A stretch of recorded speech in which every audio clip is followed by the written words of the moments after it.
Make sure your valley looks straight in the center. Look at the center, and then if it's straight, you just nail it. Mira, Jonathan, tienes que quitarle el clavo de acá para que le quites el baco. Never overlap the paper on top of the valley, okay? The valley is supposed to be a cosmetic item on top of the roof. And then make sure you cross your paper on the bottom and put the valley just as a cosmetic thing, just for looks, okay? To send the water away from the center.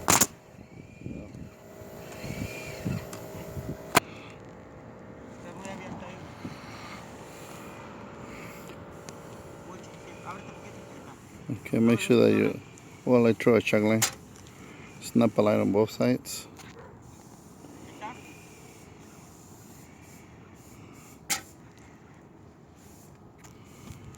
And mark it. And you look something like this. Okay, like this. Okay. And I usually start from left to right. A lot of people start from the valley and out. To me, it's harder because I don't know, it's not my style. So I usually start from left to right. I don't care. Like on that side, I'm gonna start from the valley out.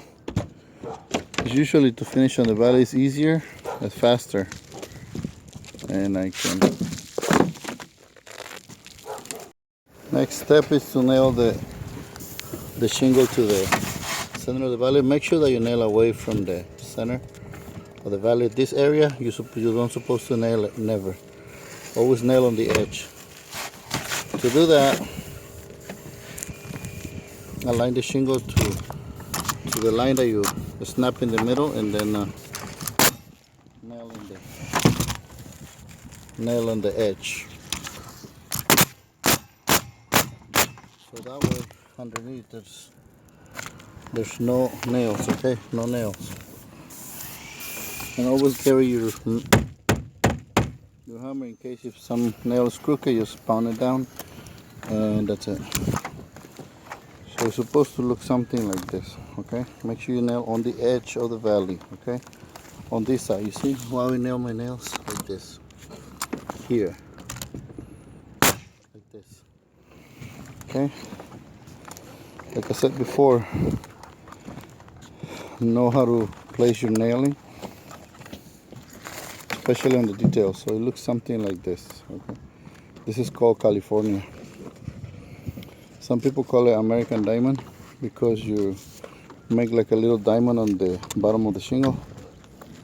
I call it California. So it's different ways to do it. And it's not any better than any other system. As long as it works for you, it works. And the main thing is to make this roof last 30 years, okay? 30 years. So I don't care if it takes you a day, 2 days, 3 days, 5 days, I don't care. Just make sure it's gonna last 30 years. And also, you know, one of my guys is doing the books. This is Owens Corning. So Owens Corning, in order for you to get a perfect book, you have to measure a 5.5. Each shingle, that's the minimum. Okay, 5.5. It's gonna give you a perfect line. See, 5.5. So you start with the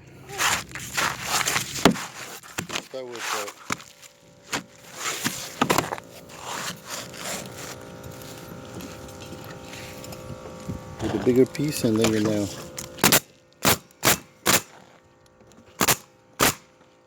Which no nails. Run out of nails. Next, follow the next smaller. Then follow the next size. Once you know the sizes, you already know which one to pick next. And always align it to this little notch right here. Don't align it to this black thing, and align it to the bottom of this right here. Okay, right here. So align it. Okay, like this.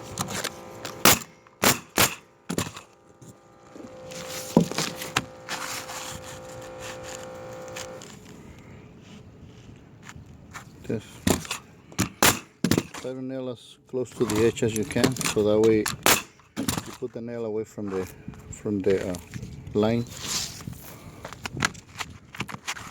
From the I call it water line because that's where the water runs. And then right here you just put one in the middle. And your first book should look like this. Okay, all even pieces, you see it? And then from here you just put the full shingle and you go on with this. What you do, you only butt the first shingles to your existing course, and then you just nail. You put 5 or 4 shingles.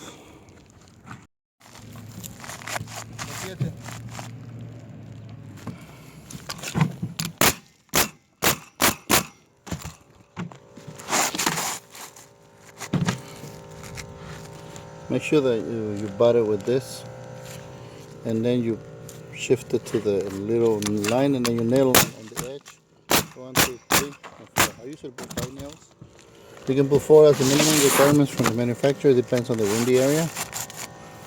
And next goes like this. See it? But I do it at different speeds, so I'm just doing it this way because I want to show the viewers. Go like this, 1, 2, 3, 4, and you go like this. A lot of people are gonna say, "Oh, he's too slow." I can bet any money to any of the viewers, anyone who's watching this video, if you think he can beat me on the field, you're welcome to come anytime. I'll bet you any money, anywhere. I can beat anyone in the world, anyone.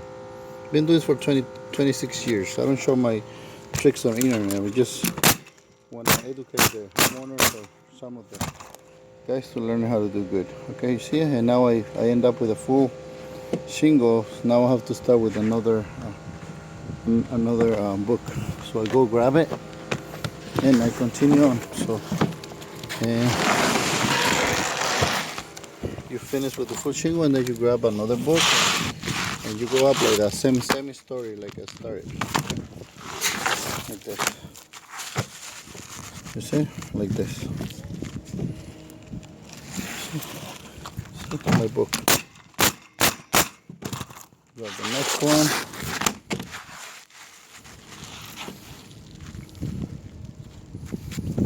Remember, the first nail has to be right on the edge. The second one, give about a space, so the next shingle is gonna end up right here in the middle, so that way you don't have no water leaks. Okay? You've seen a lot of guys.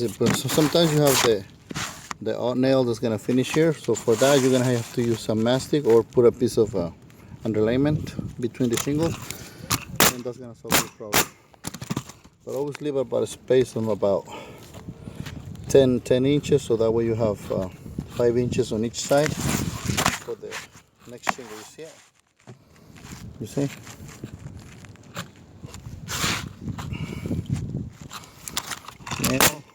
Nail. Okay, you see, I'll show you. See the nails here, next nails over there, and the joint is right here in the middle. So the water is gonna have a hard time running that way or this way. Okay. So you don't have to be fast, you just have to know how to place your nails. Okay. And I'm back to the same story. Okay. And it looks like this. Okay, this is the beginning. See?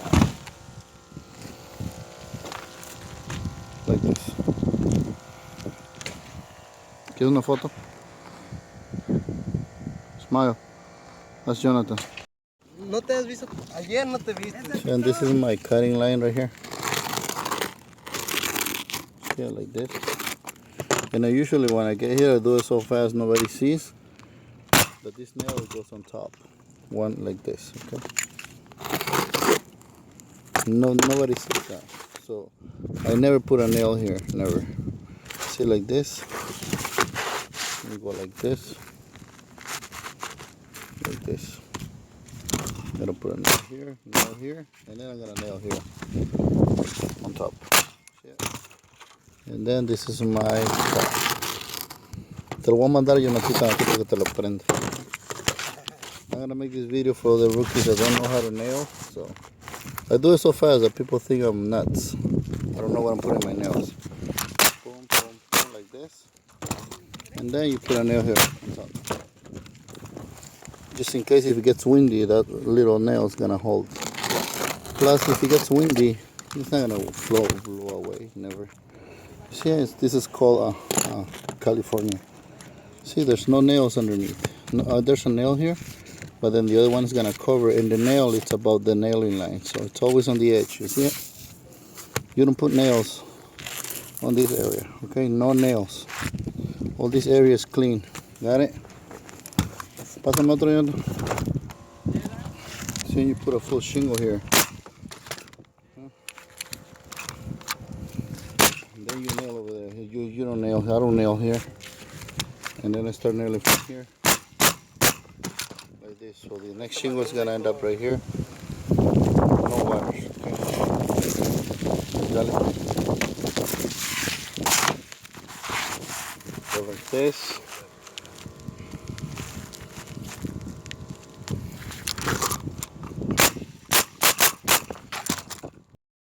After installing your metal, edge metal, I'm going to install my valley. I've seen a lot of guys, they cut the paper and they cut on top of the valley. The only time when you do that, it's when you're installing wish shakes. The wish shakes is another installation. It's another type of material. It requires you to overlap the felt on top of the valley. But this one is a shingle, so you're supposed to cross your membranes underneath. You see, like this, all the way underneath, all the way to until you pass the top of the valley on the top. So that way you have the layer that runs along the valley, and they have two layers crossing each other. So you have 3 layers on the valley, and then you put just the valley metal just for looks on top of the valley. Okay. I'm not trying to educate nobody, but there's many people out there, many homeowners, many roofers or many guys that want to learn this trade. They don't know how to do it. So if you want to get another idea, besides yours or your own ideas, I think this is a good video for you. Okay. Make sure that you put your foot on the center of the valley, and make sure that you find the dip of the valley. That way you can you can install your valley on top of that dip. All right. Later, I'll see you in a little bit. Here my torch is going to overlap the valley. Make sure that at least one of the membranes, it's overlapping on top of the paper on the valley. In case if something goes wrong, at least you got this backup. In case the water gets inside here, it's going to run on top of this. It's going to run underneath the valley. Never leave a exposed wood. Okay, always make sure the membranes are touching the wood, and like that.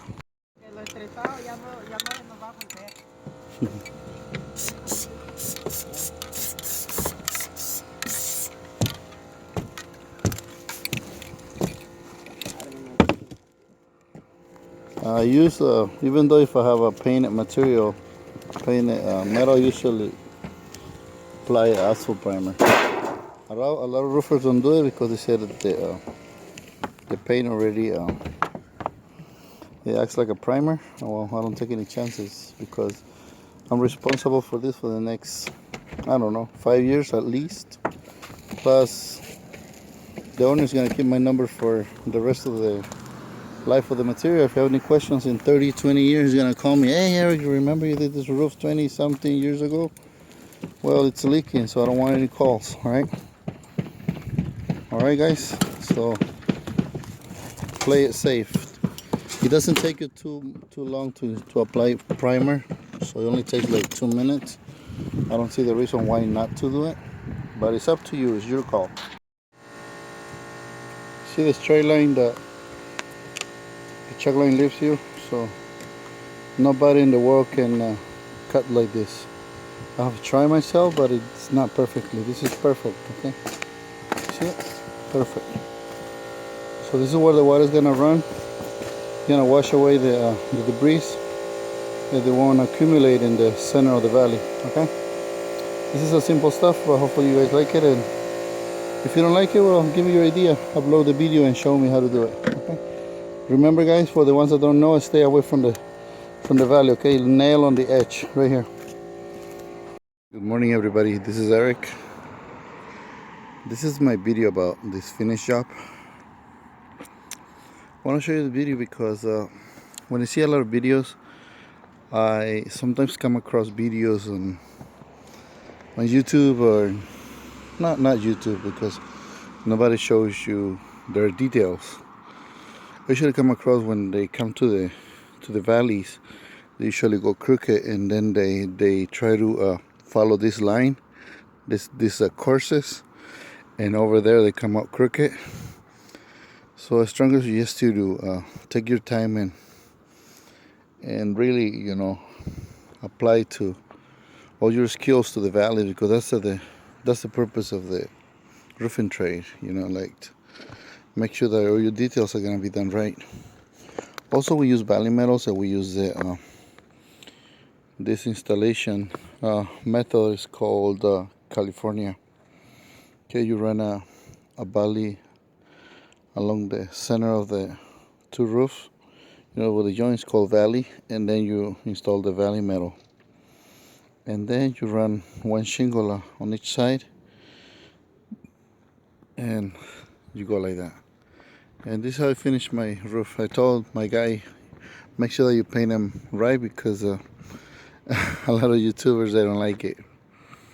So to me, it's a nice finished job. You know, it's another roof. I can't say it's the Taj Mahal, but it's a finished roof. Okay, I did this valley, and usually when I do this kind of valleys, I usually start from left to right. So let's say I'm facing the shingle, so I started nailing on this side, but then I follow two shingles together all the way up to get a straight line. You see, none of my lines are crooked. It's because I took my time to do the valley, because otherwise, if I go crooked somewhere here, then when I get to the ridge, I'm gonna have like a little piece all crooked, and then all your details are gonna look bad on the crooked, on the ridge. I'm sorry, the ridge. So this is how it looks. Okay, on this side too. So I go slowly. Let me show you the other side. Okay, this is the other side. You see? Follow my courses, and then I go slow. Okay. Then when I get to the details like pipe flashings or stuff like that, I go even slower, because I don't want to mess up my lines. I'm always thinking that a homeowner is going to come up here and then is going to criticize my crooked lines. I remember a long time ago when I did my first side jobs. I used to work for companies. One of the owners, he had a son that used to be a roofer, and then once I finished, I went up on the roof, and then he told me, "Hey, you guys are so fast, man. You're quick and you nail so fast." Because I, impressed him. He goes, "Man, I never nail like you." Then he went up on the roof and he goes, "What's gonna happen with those crooked lines?" See my valley? And I told him, "What crooked lines?" He goes, "Yeah, the ones that you left on my dad's house. Are they gonna straighten up with the sun or what?" And I told him, I didn't know what to tell. I told him, you know what, they're gonna stay like that for the rest of the life, the roof. So, and then since that moment, it changed my mentality, and I learned that when you're doing details, you can nail fast. So whenever you see somebody nailing fast, it's either he's nailing a field, or if he does nail fast all the time, that means he's something wrong with him. Because at the end of the day, he's gonna go home. He's not gonna care about your roof. This is how it looks. Hopefully you guys have an idea. When you do this kind of valley metals, they give a lot of aesthetic looks to your roof.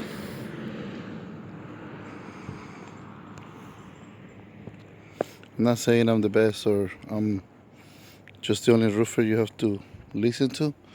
There's many roofers out there that do good work, but the problem is that the downside that I don't like about the other roofers on YouTube is because they never show you their finished work. I mean, there might be good roofers, there might be great roofers, but they never show you their finished work. Nobody shows you their finished work. I don't know why. Oh, I'm the fastest roofer. Oh, I'm the faster nailing alive, and I'm the fastest of the fastest, and so on and so on. Okay. So always when you measure a roofer, measure him by his details. Just tell him to upload a video about his details. I bet you any money if I bring the fastest roofer that you think there's on the planet and I bring him over here, and then I put him to the detail, he's not gonna be that fast on the details, okay? He's gonna go, or even if I put him on a valley or to do this kind of details, he's not gonna be that fast. Okay, that's why you see, like this house, it has a bunch of details. It has a little eyebrow underneath, and then you have to go. Takes time, you know. Right there, it has a wall. You have to know how to roof it underneath and things like that. This one has pipe flashing, has a valley, has a torch down valley. So even though if you're the fastest on the planet, you're not gonna be that fast. Okay. So if you see someone nailing fast, don't get impressed by that. Get impressed by his details, how's the finished product looks like. Okay, that's my main idea about roofing. Because you're gonna, as a homeowner, you're gonna stay there for the next 30, 40 years with the roof.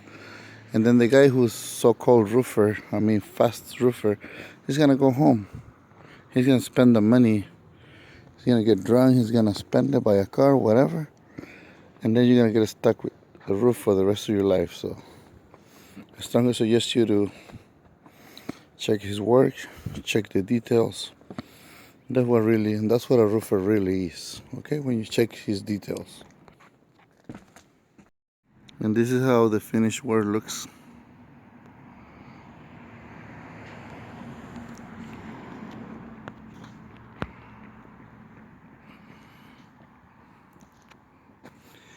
The painters are gonna come and we're gonna touch up some minor details.